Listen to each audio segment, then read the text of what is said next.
વાગરા તાલુકાની સાયખા જીઆઈડીસીમાં માનવતાનું રક્તરંજિત ચીરહરણ.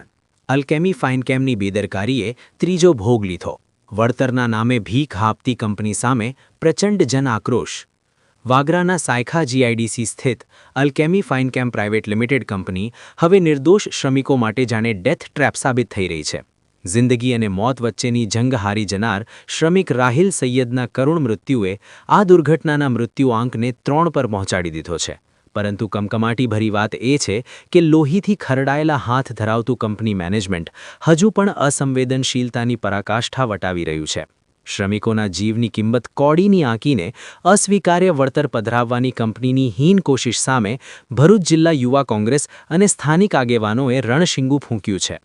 ન્યાયની આ લડાઈ હવે ફેક્ટરીના એર કન્ડિશન રૂમોમાંથી નીકળીને રસ્તા પર આવી ગઈ છે. વળતરના નામે કંપની દ્વારા કરવામાં આવેલા ક્રૂર મજાક સામે આક્રોશ ફાટી નીકળતા મૃતક રાહિલ સૈયદના શોકાતુર પરિવાર અને ગ્રામજનોએ અલ્કેમી ફાઇનકેમ કંપનીના ગેટ પર જ પડાવ નાખ્યો છે.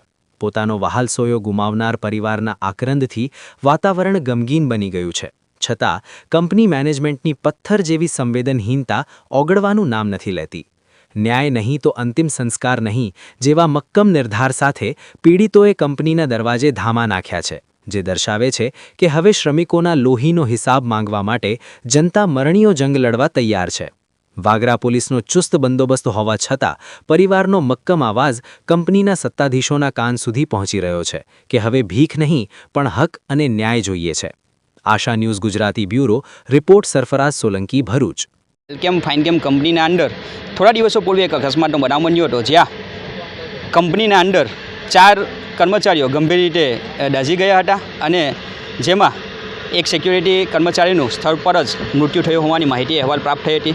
જેમાં એક કંપનીનું સારવાર દરમિયાન મૃત્યુ થયું હતું અને ગઈકાલે ફરી એકવાર રાહિલ સૈયદ નામના વ્યક્તિનું મૃત્યુ થયું હતું.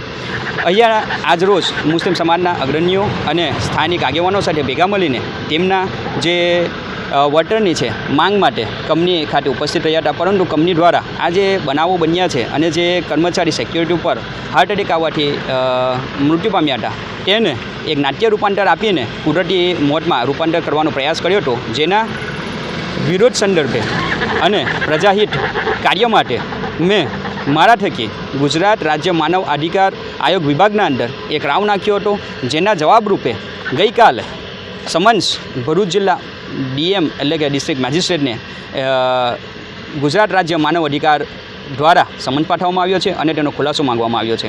આવનાર દિવસના અંદર જો આ પરિવારના પડખે કંપની ઊભી નહીં રહે અને યોગ્ય વળતર નહીં આપે અને અહીંયા જે સ્થાનિક અધિકારીઓ છે એ અધિકારીઓ આ જે કંપનીના 2 જવાબદાર અધિકારીઓ છે તેમના સામે કાયદાનો કોઈનો વિજય નહીં, તો યુવા કોંગ્રેસ આવનાર દિવસોના અંદર આ જે પ્રજા છે અને જે ભોગ બનનાર વ્યક્તિઓ છે તેમના પડખે ઊભા રહીને રોડ ઉપર ઉતરીને એમના હક અપાવવા માટે કટિબદ્ધ છે.